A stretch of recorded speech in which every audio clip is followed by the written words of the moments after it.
అధ్యక్ష,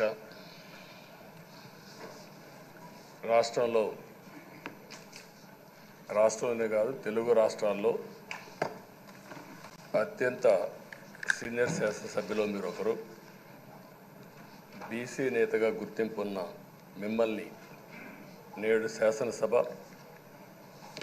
అధ్యక్ష పదవిలో చూడడం చాలా సంతోషంగా ఉంది అధ్యక్ష.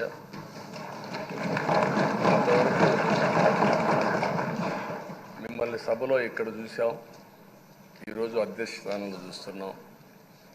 చాలా ఆనందంతో చాలా గర్వపడుతున్నాం. అందరి ఆమోదంతో 16వ శాసనసభకు స్పీకర్గా ఏకగ్రీవంగా ఎన్నికైన మీకు నా హృదయపూర్వక అభినందనలు, శుభాకాంక్షలు. ఈరోజు ఇక్కడ చాలామంది కొత్త శాసనసభ్యులు వచ్చారు. ఒకసారి అయ్యన్న పాత్రుడు గారి జీవితాన్ని కూడా ఆలోచించుకోవాల్సిన, మీరందరూ తెలుసుకోవాల్సిన అవసరం ఉంది. మనందరి మాదిరిగానే ఆయన కూడా ఒక హంబుల్ కుటుంబంలో 1957 సెప్టెంబర్ 4వ తారీఖున ఉత్తరాంధ్రలో నర్సీపట్నంలో జన్మించారు. తల్లిదండ్రులు చింతకాయల వరహాల దొర చెల్లాయమ్మ గారు. యువత రాజకీయాల్లోకి రావాలని ఆ రోజు ఎన్టీ రామారావు గారు పార్టీ పెట్టిన మొదట్లో పిలిపిస్తే 25 సంవత్సరాల వయసుండే సమయంలో రాజకీయాల్లోకి వచ్చిన వ్యక్తి అయ్యన్న పాత్రుడు గారు. అక్కడి నుంచి 7 సార్లు ఎమ్మెల్యే అయ్యారు, ఒకసారి ఎంపీ అయ్యారు.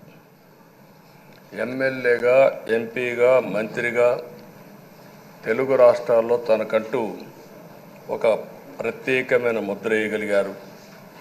ఏ పదవి ఇచ్చినా ఆ పదవికి వన్నె తీసుకొచ్చిన వ్యక్తి అయ్యన్న పాత్రుడు గారు. వారి కుటుంబం కూడా మనం ఆలోచిస్తే కొంతమంది ఫస్ట్ జనరేషన్లో రాజకీయాల్లోకి వస్తారు. అయ్యన్న పాత్రుడు గారిని చూస్తే 6 దశాబ్దాలు రాజకీయ చరిత్ర కలిగిన కుటుంబం. 1962లో అయ్యన్న పాత్రుడు గారి తాత లచ్చా పాత్రుడు గారు స్వతంత్ర పార్టీ నుంచి పోటీ చేసి గెలిచారు. స్వాతంత్ర సమరయోధుడు గౌత లచ్చన్న సమకాలికుడిగా పనిచేశారు. అదే వారసత్వాన్ని కొనసాగిస్తూ అయ్యన్న పాత్రుడు గారు ఇప్పటివరకు పనిచేస్తున్నారు. 83, 85, 94, 99, 2004, 2014, 2024లో ఎమ్మెల్యేగా విజయం సాధించారు. నర్సీపట్నంలో తెలుగుదేశం పార్టీ పెట్టినప్పటి నుంచి వారే పోటీ చేస్తున్నారు. అది వారి యొక్క ప్రత్యేకత. 7 సార్లు ఎమ్మెల్యే గెలవడం, 16 సంవత్సరాలు మంత్రిగా పనిచేయడం, 1996లో అనకాపల్లి ఎంపీగా గెలుపొంది 2 సంవత్సరాలు అక్కడ పనిచేయడం, తెలుగుదేశం పార్టీ పాలిట్ బ్యూరో సభ్యుడిగా 10 ఏళ్ళు పనిచేశారు. టెక్నికల్ ఎడ్యుకేషన్, రోడ్లు, భవనాల శాఖ, అటవీ శాఖ, పంచాయతీరాజ్ శాఖ మంత్రిగా బాధ్యతలు నిర్వహించారు. 3 సార్లు R&B మినిస్టర్గా పనిచేశారు.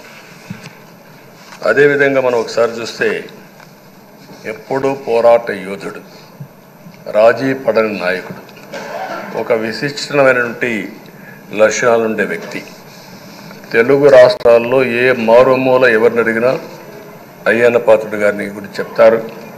66 సంవత్సరాలు, ఇప్పుడు కూడా ఫైర్ బ్రాండే, చనిపోయే వరకు ఫైర్ బ్రాండ్గానే ఎక్కడ దాంట్లో రాజీనే లేదు.